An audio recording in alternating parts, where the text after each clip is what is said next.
All right, live. Yo, what's good, Knicks Nation? Welcome back for another Game of the Week preview. Of course, we got to preview Game 5 of the Knicks facing off against the Indiana Pacers. Thankfully, they're back home. We left Indy. We're on a short break going back to New York with the series tied 2-2. And who better to help preview this game is none other than my guy, Evil Alex. Alex Golden of Setting the Pace podcast. Make sure to hit that thumbs up button for your boys. Make sure to subscribe to the channel if you haven't already done so. And make sure to support our sponsor, UnderDog Fantasy. Use that promo code KFTV to get up to a $100 match on your first deposit. So, we here. It was brutal Sunday, especially for Mother's Day. Brutal, man. I thought it was great. Oh, I'm sure you enjoyed every minute of it, Alex. I'm sure you enjoyed every minute of it. And I'm going to give you your shine for a little bit to discuss this game, but we're going to quickly pivot to Game 5 because I can't do any more of it. But how you doing, man? How are you feeling today? Evil Alex is in the building, and I'm feeling a little bit feisty today. I feel like, just in a good way. Here we go. Feisty is the same way as you are on Twitter, huh? Yes, exactly. You know how it is. I'm enjoying it. I've got a haircut since the last time I've been on this pod. Trying to channel my inner Isaiah Hartenstein a little bit here with the fade, but I'm feeling good. After a 32-point win over the Knicks, the hobbled Knicks. Going back to the Garden, it feels a lot better than being on here talking about a team that's down 2-0. Indiana protects home court. There's nothing really to say about Game 4. Just Indiana just dominated that game from start to finish. But Game 3 was the wild one. I still can't believe Nembhard made that shot. What a prayer that was answered by the basketball gods. So Pacers, Knicks, 2-2. I think this is what everybody wants, some drama. It's going to be fun, Game 5. Look, it's the drama that you want for two franchises that have a history when it comes to this rivalry. So it's interesting for sure. And look, Game 3, I need to know from you, Alex, because Game 3, I'm like, all right, we're talking about a prayer of a shot from Nembhard to win this one. We gotta, as a Knicks fan, I'm like, we gotta bounce back. We weren't too far from this. We were in this. Brunson wasn't doing his Brunson thing. We had Dante cooking. Everybody else was in their groove. There was right there. But next thing you know, Game 4 comes along, and we had this discussion before Game 1. I was like, there's going to be a game or two where Indiana just shoots the lights out, and it's just bonkers. And sure enough, Game 4 was just that. Were you expecting this type of performance that you saw for Game 4? What were your expectations going into that game? The way the Knicks have been shooting the basketball all series long, I really didn't expect this in Game 4. I thought we'll probably get another close game. I was actually a little bit nervous it could go back to New York, 3-1 for New York. I really didn't know what to expect, but after about the first 5 minutes of play, I kind of had a good feeling about the way this game was going to go because Indiana, I think with like 2 minutes left in the first quarter, they were shooting like 70-some% from the field, and New York was shooting 25%. And it was like, okay, I just don't see how New York's going to be able to overcome this. All their shots look short. And I kind of worried a little bit about the Knicks at the end of the fourth quarter in Game 3, just because they only scored 16 points in that quarter. DiVincenzo took a nasty fall on that Nesmith blocking foul. Hartenstein was cramping up there at the end of Game 3. Jalen's shot was short a little bit. He had some big buckets, but you could just tell he was not the same. And then obviously in Game 4, same thing. So I just think, honestly, just the injuries are starting to catch up.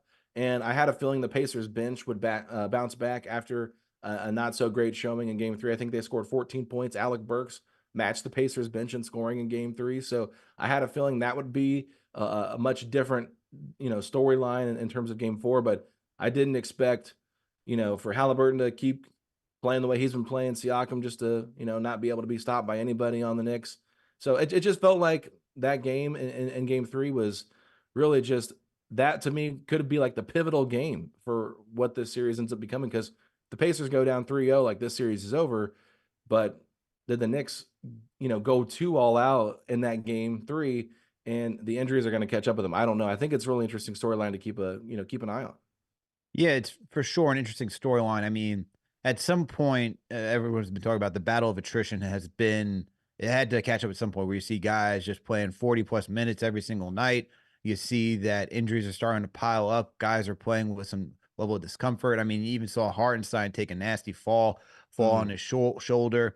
And you're like, how much more can the Knicks battle through all of this stuff? But I feel like, and there's been this clip of Jalen Brunson saying, this is a family show long series.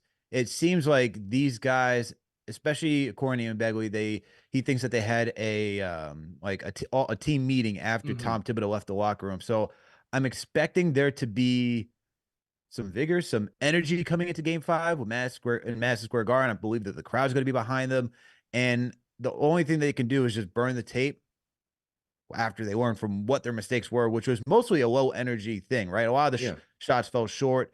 Honestly, it was just different level of energy. Pacers came out looking to make a statement. They did.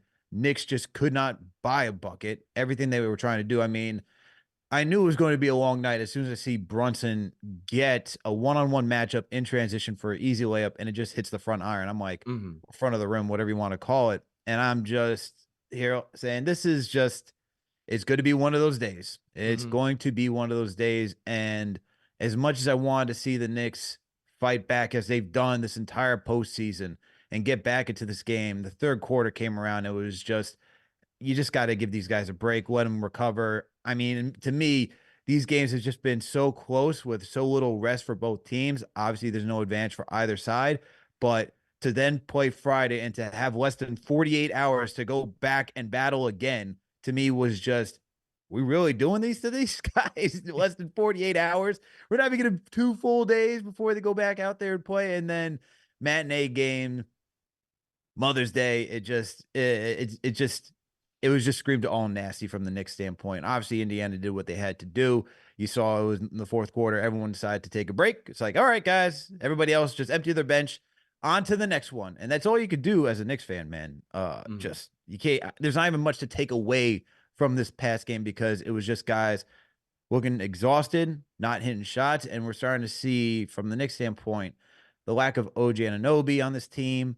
I know there's some discussion of, well, why didn't we play Burks earlier so that way we could have gone to the bench? And it's just like you never know. He didn't do well during the regular season. Now he's starting to show that he can be an efficient player now in the postseason, and it is what it is at this point moving forward. Mhm. Well, I was gonna say too, just and not just the offense was bad for New York, but their defense was really bad in Game 4.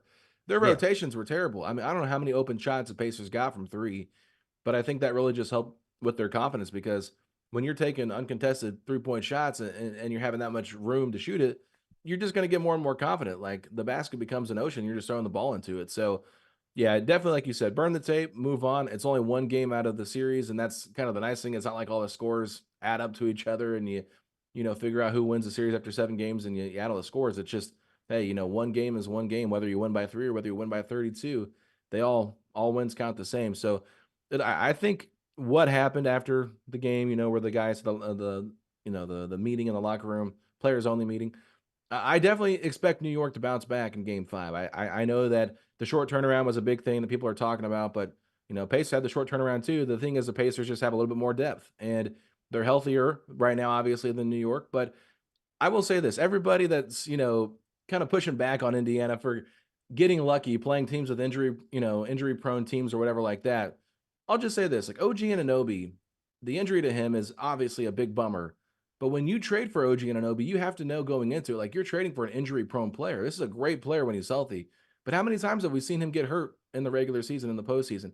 It's kind of his MO. He just has these injuries that always are nagging. And he even dealt with them before he even, once he got traded to New York after they had that great run with him, had that elbow injury for a while. So I just think, you can say, yeah, the Pacers are getting lucky playing teams that don't have their full roster at strength. But at the same time, I don't think you should discredit Indiana because they're still a young team and they're still having to go out there and win those games. I mean, these games have been competitive with New York, even when they're shorthanded. I mean, New York's a good team. So I don't think it's fair to like sell Indiana short for winning these games. I think they're doing what they have to do. They're playing who's in front of them. They can't control the injuries, and it's not like they're the team that's gone out there and caused all these injuries. It's not like they're pulling a Joel Embiid with the Mitchell Robinson situation. They're just playing basketball, and injuries happen as part of the game. But I don't think it should discredit anybody. No, you got to take advantage of who's in front of you. It's not. I think it hurts as a Knicks fan to see that your team is constantly getting decimated with injuries because it's leaving this what if in your brain. Hmm. Like, what if Julius Randle was here? What if Mitchell Robinson? What if Bojan Bogdanovic? What if OG Anunoby? And look, I understand the OG Anunoby injury thing. I mean, I brought that up, especially when the trade happened. I asked about it, got some pushback where it's like, why are we asking that type of question? I'm like, this is a legitimate thing. This guy is Yeah. notoriously known for being injured, but you still do the trade because he just fits so well on this team and what they do, and you just go through January like you can't forget that, and this team is still great with him. You know, Yeah. it's just how do you prepare for that? So, Hmm. we talk about the lottery that I didn't even know was happening yesterday. It just snuck up by surprise. It's like, hey, by the way, lottery happened. Hawks got the first overall pick. I'm like, is this fake news? I was like, did something happened and I missed it. And then to see that happened, I'm just okay. Well, moving forward, if you're a Knicks fan, I'm not even thinking about the draft right now. We got to draft another wing. That's all we got to do. Okay, so you move forward saying, hey, we need some more wingspan on this team. But it is what it is. And to your point, you can't take. At the end of the day, it would go for as a Knicks fan. It goes for Pacers. You got to play who's in front of you, and you still got to win. Like you still got to go Hmm. out there and compete. And this Knicks team, I still believe in this team. I'm not wavering. Like the reality is Brunson going to be healthy enough to keep this team in the game? Because that's what it comes down to at this point. If he is not healthy enough to do what he does and just the cuts that he makes, the attacking in isolation, drawing the attention, and just knocking down critical shots that we need, it's going to be very tough for New York. But I'm still going to hold that confidence. When we talked, I said Knicks in 6. I'm still going to stand by it. Now we're talking instead of a 7-game series, we're talking, it comes down to the best three, two Right. out of three at this point now, right? Yeah. We're tied up. Best 2 out of 3. Let's see what happens. I'm still looking forward to it. Still a fun game. I still believe in my Knicks, and that's all you can do moving forward, man. So look, this Hmm. this series, I don't expect this to be another mollywhopping that we got in game 4. I expect it to be much closer. I think after that type of game, you can only just shock to the system, right? You just watch it, you're like, whoa, this hasn't happened to the Knicks. I mean, the Knicks haven't lost by double digits since January. And so this is not only double digits, but this was just a murder that we watched. So moving forward, I think they bounce back. I think we see a more competitive game in game 5, and it'll be interesting. So looking forward to Yeah. that one. I would say DiVincenzo had the worst plus minus of any Nick in playoff history for the Knicks, which is just crazy. I think it was like a minus 41 yesterday. So don't expect that after we just saw Dante's Inferno in game 3. Like DiVincenzo could not miss a shot on excuse me, Friday night, game 3. It was just, it was incredible to watch, honestly. Like I tweeted out, I said, you don't have to like the guy. If you're a Pacer fan, you don't have to like the guy, but you got to respect what he's doing right now because he just big bucket after big bucket. Like that third quarter was just incredible. There was a great video, if you're a Pacer fan, where he's yelling at the crowd and this old man in the back row just gives him the bird. It was Oh, I so saw funny. that. I So saw that. funny, man. I love the rivalry. You know what I mean? Like it's great. I don't care about the, like I care that I want the Pacers to win. Don't get me wrong, and I picked the Knicks in 7, but I did tell you the Pacers can win this series, but I think the Knicks are going to win it in 7. I think it's going to be that close, and I know this probably sounds like a bit of a hot take. Maybe it's not, but I think whoever wins game 5 wins this series. Whether the Pacers win it game 5 and then they go home and win 6, or if the Knicks win game 5, I think they could win it in 6 and they could win it in 7. I just think whoever wins this pivotal game 5 right here, uh, I think they're going to end up winning the series. That's my prediction. Salute to Knicks Nation. Thank you all for tuning for another Game of the Week preview. I'm your host, Alex Terrace, aka the Stratocaster. With me on the other side is my guy, Alex Golden from Setting the Pace podcast, part of that Blue Wire Network as well. Make sure to hit that thumbs up button for your boys. Make sure to subscribe to the channel if you haven't already done so. Make sure to support our sponsor, UnderDog Fantasy. Use that promo code KFTV to get up to a $100 match on your first deposit. So, you know, game 4 behind. I'm gonna take that thing out back like old Yeller and just say, not talking to you anymore. We're done. All right. Yeah. Yep. Game 5 is upon us. So, Alex, I'm gonna start out with you. What do you are the Pacers making any adjustments at all for game 5? Or are you guys just doing what you did because it's worked? Yeah, I think when you're the team that wins, you're the team that doesn't really make a ton of adjustments. I think you'll continue to see Aaron Neesmith on Jalen Brunson. I am curious your thoughts on that though, because a lot of people are saying, "Oh, Neesmith has just been the answer for the Pacers," but I think it's a little bit of, yeah, he's a better matchup than Nimhard for sure. But I think also there's a couple other factors. One, the Pacers are pressing Brunson the full length of the court for the entirety of the game, wearing him out. And then two, I just think that with Brunson being hurt, it is also playing a factor into how effective he can be. So I think that it makes Neesmith look a lot better because I believe it's 9 of 27 is what Brunson shot when Neesmith was the primary defender. So 33%, not great. But I'm curious, do you think that it's actually like Neesmith has just been a lights out defender on him, or do you think it's more so Brunson dealing with this injury, just not fully healthy, or maybe just a good combination of both?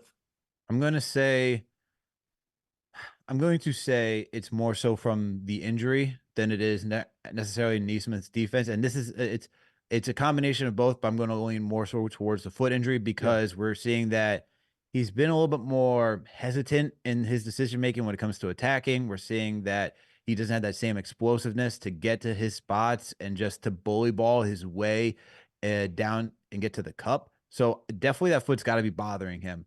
Now, credit to Neesmith. He is doing a decent job defending him. I also believe, especially going out to Indiana, they're allowing him to be more physical on Brunson too. correct. And I think that definitely does change everything. I mean, we can talk about the call that was overturned in game 3 where they said it wasn't a foul, but you could look at the previous stops beforehand. You're like, okay, that could have been called a foul, but they're allowing them to be more physical in this series. Mhm. So that's to me, that is adding onto it, but it's more so Brunson being hurt, Naismith doing some good defense, and then the refs are just saying, you know what, we're going to allow this game to be very physical. Yeah, I'll be And interested to see how it is officiated in Game 5. I think there is a very high chance that we see Neesmith get called for some of those fouls that he wasn't getting called for in Indianapolis in Madison Square Garden. And I'm not sitting here complaining about the officiating right now, just so anybody listening knows. I'm just no, saying, it's not a criticism on the officiating. It's just like how it's laying the game yes. play out. And you see that happen. Like it kind of swings back and forth in a series sometimes, and the officials might be getting, from above, from the head officials saying, "Hey, watch for more of this hand checking stuff," because he is doing that. And I do think Brunson does a good job of trying to create contact at certain times to create separation, things like that. But for the most part, I mean, Neesmith's playing pretty good defense if you watch. I mean, little handsy here and there, but they weren't allowing that to happen before, and Nemhard clearly was not playing that way either. So I just think, I talked about this. I think Nemhard's a really good defender, but I think he's a little more versatile in terms of being maybe a better off-ball defender. Where for me, Neesmith is just best when he's on ball. When Neesmith's trying to play off ball, you kind of saw what happened in game 2. DiVincenzo was just crushing him when the Pacers were trying to trap the Knicks, and Neesmith would get way out of position and just let DiVincenzo free. Where I think where Nimhard can do a better job, kind of staying with the DiVincenzo, maybe trying to limit him a little bit because I felt like in Game 3 they had Halliburton on uh, DiVincenzo way too much, and Halliburton was kind of the one going to help trap with Neesmith, and that just left DiVincenzo open. I'm like, why are we leaving their best shooter wide open in the corner? Like it doesn't make any sense. So I think Indiana adjusted that a little bit in Game 4, some in the late stretch of in the Game 3 in the fourth quarter. But I just felt like Neesmith did a good job, but I felt like to me it was a good combination of good defense, but also like the injuries clearly not there. And I don't know if you guys heard Brian Windhorst on the Hoop Collective talk about the level that Brunson takes on his jump shots. Like usually he's getting this high, but he's like 2 inches shorter on Mm-hmm. his shot than what he normally does. And I think that kind of tells you where he's at right now physically. For sure. And look, 2 inches makes a big difference. It's a game of inches in basketball, just like it is football. So look, if And you're dealing life. with it, yeah, for sure, absolutely in life as well. And look, if Brunson is going to have that difficulty of creating and doing that, then yeah, it's going to play to the Pacers. Say, I mean, look, we saw it against what? Didn't Dame go back out there and like off of a calf injury, and then Mhm, you see how he just plays differently. It happens to anybody, man. mhm. If you're star, and the thing is that because Brunson's our star, and if he can't just do what he's normally capable of doing, then it's going to ask everybody else to stand up and play above their level, like we saw in Game 3, like Dante going off for 35. You're going to need that again. Josh Hart getting 18 boards. That's what's going to need to happen. At the end of the day, when I look at this game, it's all going to come down to the rebounding battle. Yeah. And it's every time the Pacers won, they won the rebounding battle. I mean, in game 3, and shout out to Tony for saying it, the Pacers were out nixing the Knicks, like, Yeah. which is getting every offensive rebound, every second and third chance opportunity. I mean, you think about getting to Nemhart, it was what, 2 offensive rebounds before that shot even came through.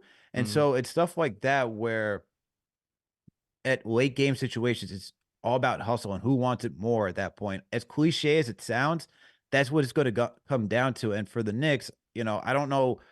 There's not going to be much changing for the Pacers. I would expect you don't fix you don't fix what's not broken right now. Yeah. For the Knicks, it's just you hope that Brunson's good, right? That he can do what he can do, and then you ask your role players to step up. But defensively, It's just got to be cleaned up. And I think there has to be an emphasis on cleaning up like rebounding. I'm looking for one change, and I thought this was going to happen after we talked for game 3, where it would be McBride in the starting Hmm. rotation and not Precious. I was a little taken aback when I saw Precious in that starting rotation because the center position, I told you, I was like, Jericho Sims, it's like that guy could be a deer in the headlights at times when it comes to rotations and knowing what to do. And game 3, he only played 4 minutes. And Yeah. so I think you have to go back with that small lineup that we saw the Knicks do when, you're just missing height. And it's got to be the McBride, it's got to be Brunson McBride, Dante, Josh Hart, and Isaiah Hartenstein. I know that matchup for Siakam and Hart is going to be what the Pacers are looking to expose, but you're going to need some more offense. I feel like you got to play at a faster gate. You got to keep up with the Pacers. You got to keep up with their Yeah. pace, no pun intended. But Right. that to me is what's more important. And then figuring out where you can have Precious and iHeart on the floor to make sure you get the rebounds. Like I said this to Tony in the game 4, like, when it came down to that last stretch, instead of having McBride or Burks, more so McBride, you should have had Precious out there for rebounding because Yep. we were seeing that height difference. And so I think when you get down to late stretches of the game and teams are starting to get tired and shots are not starting to fall, that's where you go big. I don't think you necessarily start off big initially, but you're also going to need Precious to be that starting 5, to be that reserve 5, because as we saw, Sims is just Isaiah Jackson was just flying through, just cutting and doing everything. And then if he's not gonna be crisp on his rotations, that's just Pacers, like that's just what the Pacers thrive for. Okay, someone's missing a rotation, we're gonna attack the gap and get to the rim. Yeah, and I think you kind of just saw too, like how like the Knicks' lack of bench depth really kind of hurt them in that game 3. I think Indiana getting those offensive rebounds was just because they were fresher and they were able to get a little bit more rest. You saw the starters come back in with like 9, 10 minutes left in the fourth quarter, but they were able to get those 3 or 4 minutes of rest that the Knicks really couldn't afford to do. And that's why I think Dante only had like 3 points in the fourth quarter of game 3 because he was just so tired. And you can just see like physically they're exhausted. I think Josh Hart got in foul trouble.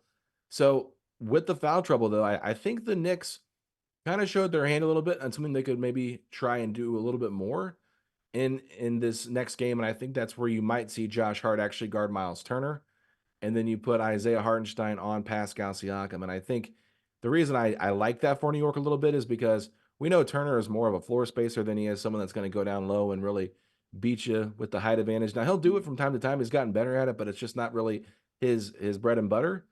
And I think Indiana might attack it a little bit, but if they can get Pascal Siakam in the pick and roll, I think that Tyrese would prefer that because he has Hartenstein to go up against versus Hart. But if they try to get Siakam in the post with Hartenstein guarding him, he's not going to be able to score the same way because I think Hartenstein's size is going to bother him, and I think that could be a little bit of a wrinkle there. And then you probably just put. I'm surprised the Knicks haven't done this more, putting Jalen Brunson on Aaron Nesmith.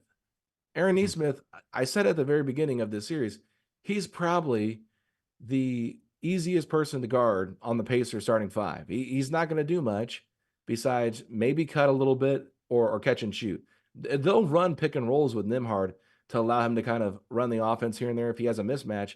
So I know the Knicks were trying to maybe do a little bit cross matching there with Jalen on Nimhard. So maybe if they do get a rebound, then Nimhard is his primary defender.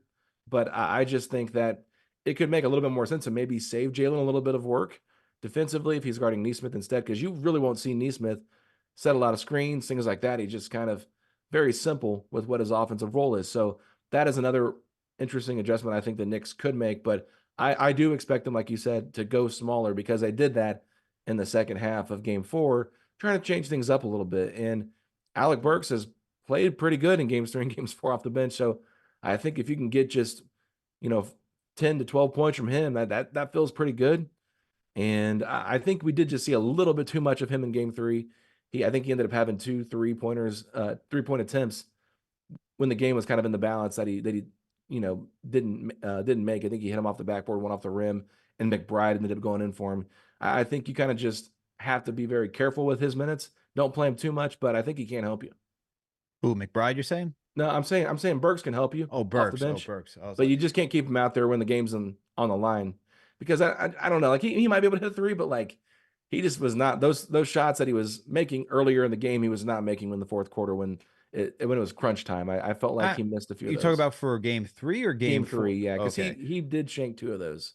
Yeah. I mean, look, I would say in game 3 when it came down to that fourth quarter, that offense just became so stagnant, and it was just too much isolation basketball. And I get you want Brunson to have the ball when it comes down to the most critical parts of the game and all that type of nature. But I feel like for the Knicks, they cut to that way too early in the fourth quarter instead of, Mhm.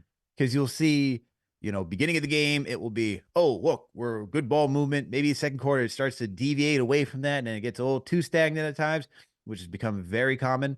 Then they start to do the same thing that was working in the first quarter and in the third quarter. And then next thing you know, halt back to the fourth. It's like, all right, Brunson time.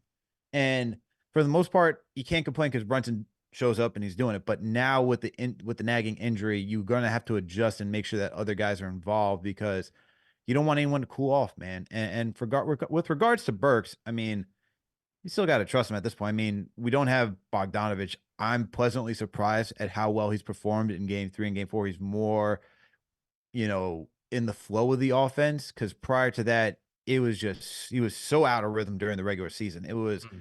It'd be like even Bob Ross, you know how like, oh, you can make this a happy mistake, right? You know what I mean? Like Yeah. you start to pay, it's like it's a happy mistake. I think if you watch Burks, it's like that is not a happy mistake. I don't even know what you're doing. We can't even fix this on the canvas. Please, let's Yeah. start all over again. That's how it looks. So, I'm pleasantly surprised. But that just shows to how much of a vet he is and how much work he's put in to be back into rhythm, especially at a critical time where the bench is so thin. So you got to run with him, man. I mean, even in game 4, he was 5 for 11, which isn't terrible. Went 8 Mhm. for 10 from the free throw line. That's the one thing he knows how to do is also slow down the game and draw contact.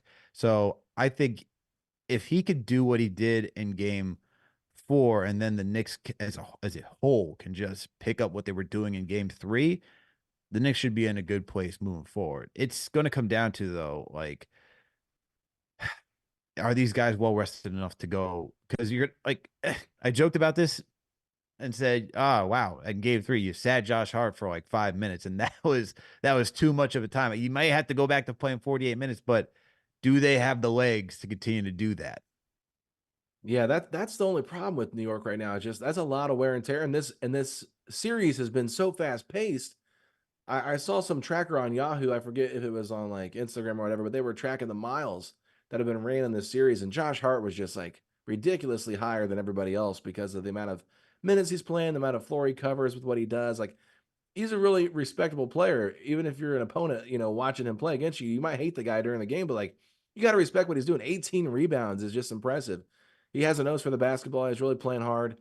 But yeah, I mean, it's a lot of wear and tear on the body, and I think that's been the whole conversation with this series is the Pacers' depth versus the Knicks 6, 7 guys they really trust. And with OG going out, it really just makes the Knicks not have a lot of versatility.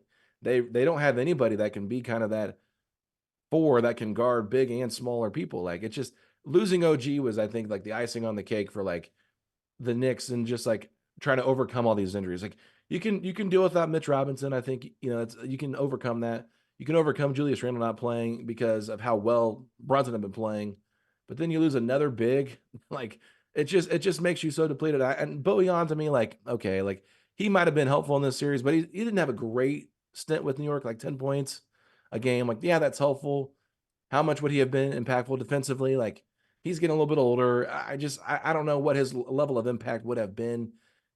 I don't know how significant it would have been. I think he would have had an impact. I just don't know how significant it would have been where he's at in his career. But just the OG injury, like I think the Pacers kind of when he went down with that injury in game 2 and went out in the third quarter, I think Indiana kind of saw like, especially their coaching staff, if he's out for the next handful of games, like there's a path to us really having a chance to win this series that maybe they didn't think they'd have after the first 2 games.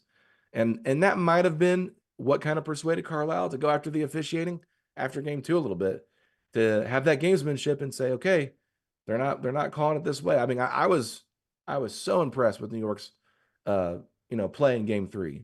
I could not believe I could believe it, but it was just incredible to me how hard they fought in that game. But I just think losing OG, there's just not a lot of room for error now for New York. It's really everybody's got to play well in that starting five for them to have a chance. For sure. And it's going to come down to, you know, I mean, it's every game, but really now there's very little room for mistakes. You know, the Mhm. turnovers you gotta cut down on the turnovers. You got to make sure that you're taking efficient shots. You can't just be throwing up junk. You can't be rushing your shots either. You got to look for good stuff as well. So it's all going to come down to how efficient the Knicks can be and how disciplined they are, especially when it comes to playing defense, the rotations, just setting players up. Because even in game 3 and game 4, there's some uncharacteristic turnovers by Brunson. I'm just like, that's not you, man. And it may just Mhm. be, you know, with the injury and for athletes, it starts to trickle down, right? You feel you don't have that same confidence that you do because you're not fully healthy. So then it starts to lead to your decision making, and hopefully it's not a snowball effect moving forward. But look, for the Knicks, man, I expect them to come out in game 5 with a chip on their shoulder and trying to get things correct. And I'm looking forward, man, to seeing what happens in game 5 and seeing where the Knicks stand after just a brutal game 4, an Yeah. absolute brutal game 4. But Alex, Yeah. I appreciate you for coming through as always, my man. And please let the listeners know where they can find you if you got anything up and coming we should be on the lookout for. Yeah, we'll have a post-game pod tomorrow after the game. If you want to hear a Pacers perspective, if you don't, I don't blame you. Depends on how the game goes. If we get beat by if the Knicks win by 20 some points, you may want to come over here and just hear us cry about it and laugh at our face. But if we win, I'm sure you won't want to hear that podcast. But if you want to catch up with me on Twitter, I'm at Alex Golden NBA. Evil Alex will be out there making Knicks fans mad. I'm gonna try my best to not talk too much about foul calls because it's a little bit annoying now. Sometimes I'm just doing it because it's funny to me just to see the responses, but Oh my God. Now I'm one you're of just those now people. he is literally telling all of you he is baiting you into I respond. If am. you respond after this game of the week preview, I am disappointed. I am truly disappointed. Yeah, yeah, some of them are I'm just like, okay, like, and I say them like questions, and I don't actually give my opinion sometimes. I just say, "You think this was a dirty foul by Aaron Nesmith? The one where Brunson shot the three? I don't think it was, but I'm just, if I ask the question, it's going to cause a debate. So I just want to see what the commenters have to say. And I know Pacer fans are going to war with Knicks fans on Twitter, so it's been a lot of fun. I've really enjoyed the back and forth. I'm laughing when I see Bucks fans chime in and tag up with the Knicks fans and make fun of Pacer fans. And then you have the Philadelphia Oh, I was about 76ers to say fans. that we got Sixers Nation Yes. joining So Pacers. It it's is just so funny. truly It's just such a interesting to see where everything's going at this point. it's a great community out there, man. I'm enjoying the back and forth. It's great. I mean, like I said, I put everything on mute so I don't have to go back and hear too much. It's funny because now that you say that, it's like Bucks fans like rejoice, like, yeah, Knicks go beat them. They took us down, and then you have Sixers fans like, oh, see, oh, you talk about injuries, and Embiid was playing with with no knee and a half a face. I'm like, oh my goodness gracious, guys, like, please, we're all Exactly. done. You're all out. Stop talking. Yeah, go talk to each other. Seriously. Once again, Oh salute to man. Knicks Nation. Thank you all for tuning in for another game of the week preview. Previewed game 5 with my guy Alex Golden of Setting the Pace podcast. Make sure to go give him a follow and go check him out. And thank all of you, like I said, for tuning in for another game of the week preview. Make sure to hit that thumbs up button for your boys. Make sure to subscribe to the channel if you haven't already done so. Also, make sure to support our sponsor, UnderDog Fantasy. Use that promo code KFTV to get up to $250 now on your first deposit. Just had to make that little change. It's $250 now if you didn't see that banner underneath. So make sure to do that. So let me tell you something about our sponsor, UnderDog Fantasy. If you love fantasy sports, this is for you. Whether it's NBA, NFL, MLB, you got NHL, you got baseball going on right now, you got hockey, you got NBA going on. So you can put any sheet together between 2 to 5 players.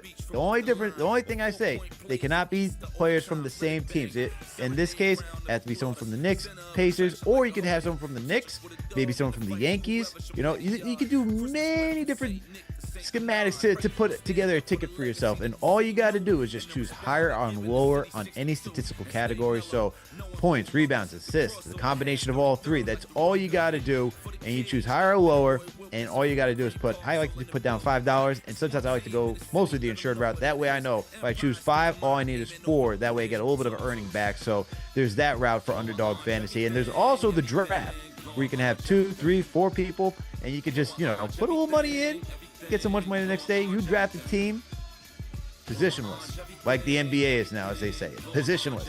So go positionless, and then you can say, hey, I won. I got the lunch money. I got 30, whatever, so much dollars. Go out, treat yourself. It's a lot of fun. Definitely make sure to support our sponsor, UnderDog Fantasy. Use that promo code KFTV to get up to $250 on your first deposit. Also, don't forget the watch party's back. We took a break because it was Mother's Day, but we got the watch party back at Slate. All right, it was rocking. It was popping for Game 3. You had Stephon Marbury there in the building. So now make sure to go back and go support that, support the orange and blue, man, for Game 5 at Slate. Not too far from MSG. All you got to do, you know what I mean? You got to do that. You got to get the spirits. That way they can get the spirit bomb going, like we all see in Dragon Ball Z. That's all you got to do. Just help out the orange and blue that way. And make sure to go hang out with everyone over there. And once again, salute to all the franchise channel members for tapping in. G5 Weez, I see you. Nick Malta, I see you. Scott Novak, I see you in the chat. Who else we got? We got... I can't pronounce it. I'm not going to try to bullshit. We got the one in the chat as well. We got my guy, John Talento, always a regular in here. We got Two Lifted. All right. We got Abdul from San Diego. Shout out to you, my guy, as well. We got Rare Edition in here. Yeah, we got all of you. Appreciate all of you for tuning in. We got J Rose here as well. Salute to Knicks Nation. Salute to the franchise channel members. All right, everyone. We'll catch you tomorrow for play-by-play and for post-game as always. All right, everyone. We out.